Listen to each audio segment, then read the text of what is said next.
is Charter Local Edition. I'm Brad Pomerance in the San Gabriel Valley. Today we are joined by David Vela. He is a governing board member of the Montebello Unified School District, which is one of the largest in Los Angeles County. I want to speak with you about what's known as the California Assessment of Student Performance and Progress, the SBAC standardized tests.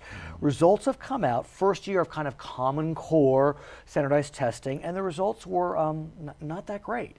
In terms of English, overall statewide, 44% met standards, math, 33% met standards. What do you make of that, sir? Well, you know, the debate is obviously that, you know, whether or not we were all in. I mean, I think the state of California is always willing to look at different ways of, you know, creating standards and then holding those standards accountable and testing. But I like what you just said. Is California all in on Common Core? You know, that's the whole Is argument. California? I would think so at this point. Right. I mean, we have to get to that level where we are because Right. that's what we're doing. I have to tell you, I have been traveling around the country speaking with elected officials in various states. And when I compare California to other states as it relates to Common Core, California is more in than a lot of other places. That's true. And so I do feel as if at least California is giving it a shot. The governor did fund or provide billions of dollars to help teachers kind of get up to speed on the new Common Core standards. Could it be, though, that, look, this is the first time the test has been released, and this is the baseline, and while the scores are much lower than the CST, no reason to panic?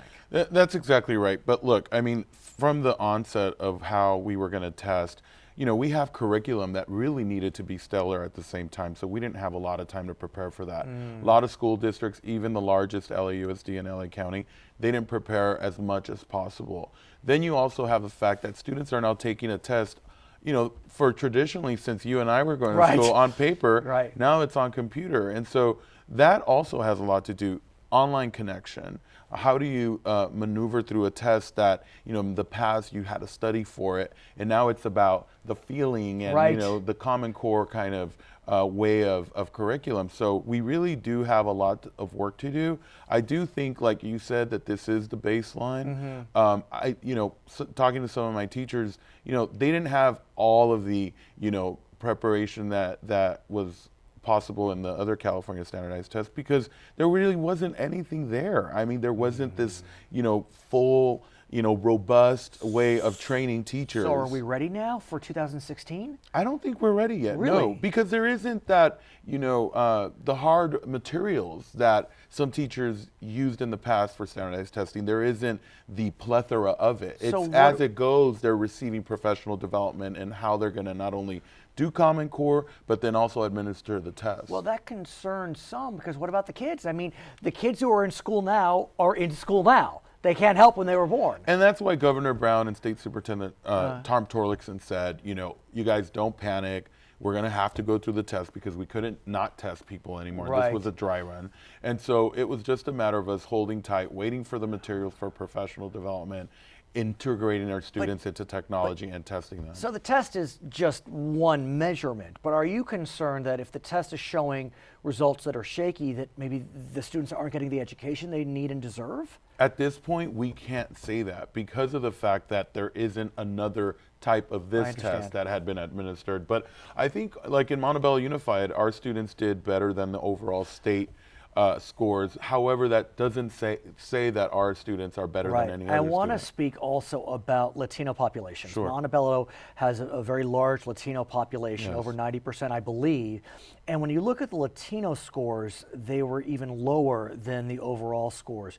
For English, 32% hit standards of Latino descent, and for math, 21%. So that again, you know, points to the school district, unfortunately, right? Because if I have 90% Latino and our students in the English are scoring above 50% and in math above 30%, then we're just an example. Doing a little better. We're doing a little better, but it's just an example of what districts got and how they were able to prepare. See, that is the bigger issue, that not all districts had the resources that Montebello Unified had and perhaps other school districts. I want to ask about math specifically. Why is it that the math scores are so much lower than the English scores? I mean, it's quite remarkable.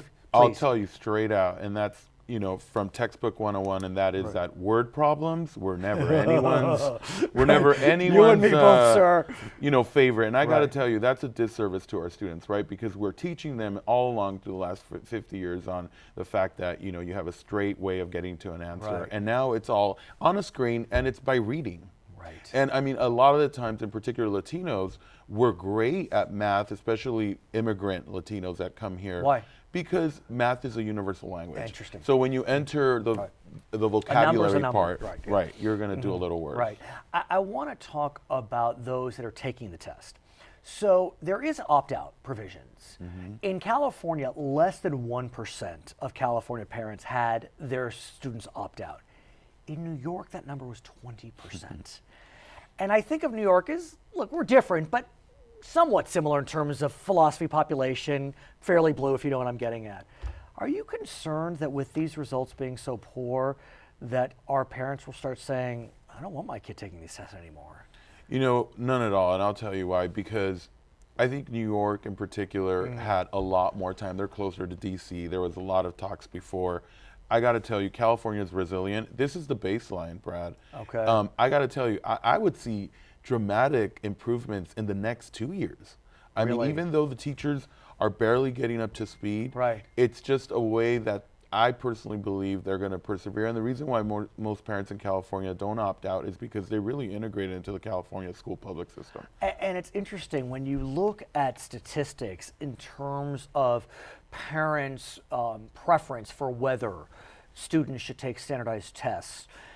There was a poll that came out earlier this year. When Anglos were asked if students are tested too much, whites, Anglos, said 44% yes.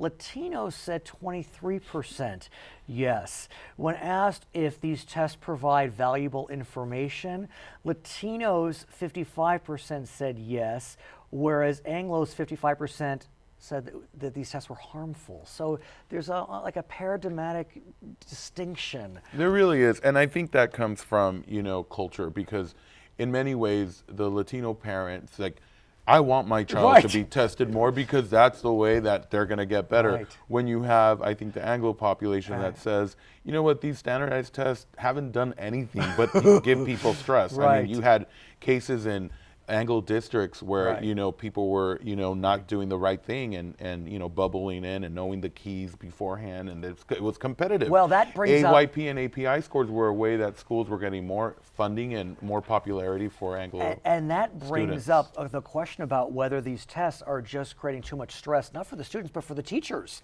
You remember what happened in Atlanta? Teachers were convicted of racketeering for cheating on standardized tests. I mean, are we putting too much emphasis on standardized tests? There's a movement to have standardized tests be part of teacher evaluation. Well, look, I mean, I think the conversation, if you were to ask me, I think we need to do milestone tests. I mean, we don't have to have them yearly at each grade level. I think you could do them at the elementary, intermediate, and high school, kind of like an exit exam at a high school. Which have been pushed to the corner for this coming year. They have, but again,